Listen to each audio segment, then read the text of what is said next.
All right, here's our next one. I believe I sent this to you, and Wade just sent me a message and said, "Hey, I messed up. It's Matthew 2, not Genesis 2." I was reading and got that mixed up, but this is where it's at. Matthew chapter 2 says, Herod wants to know more about the King of the Jews who is born. In Matthew 2:4, we see he knows this is the Christ or Messiah. The priests know that Jesus will be born in Bethlehem, so Herod has children up to age 2 killed sometime after the birth of Jesus. The priests know that Herod is killing infants, so they must know his reason, which he cannot hide as people talk.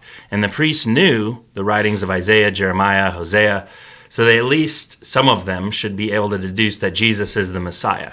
Is it safe to assume that there were a few priests and religious establishment, other than Paul and Nicodemus, who had their eyes open to this? Had there also been false messiahs arise, which could have desensitized these priests?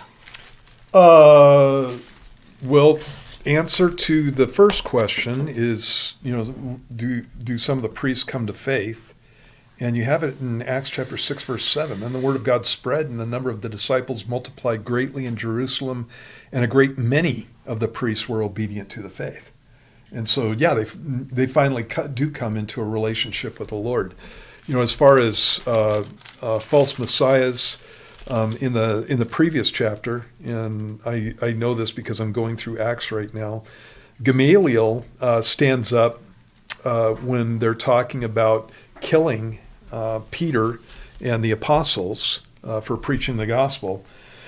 Gamaliel stands up and he says, "Men of Israel, take heed to yourselves." This is in Acts chapter 5, verse 35. What you intend to do regarding these men.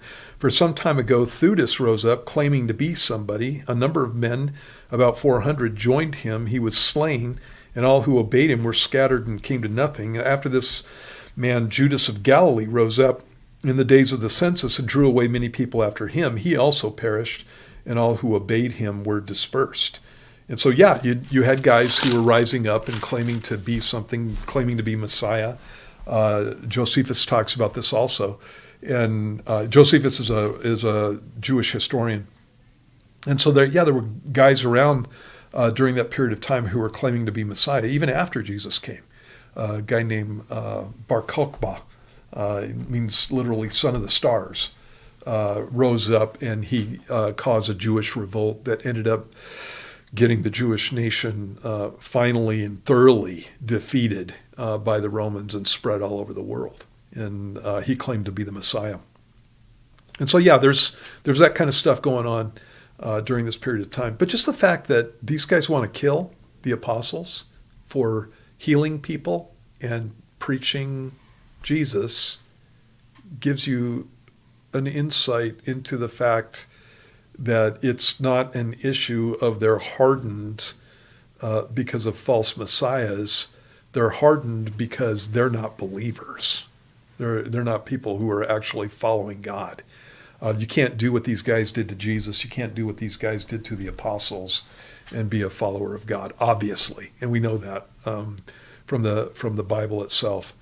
And so, yeah, but you're right. There is that going on during that period of time. But yeah, a lot of the priests did come to a relationship with Christ. And the Bible flat out states it.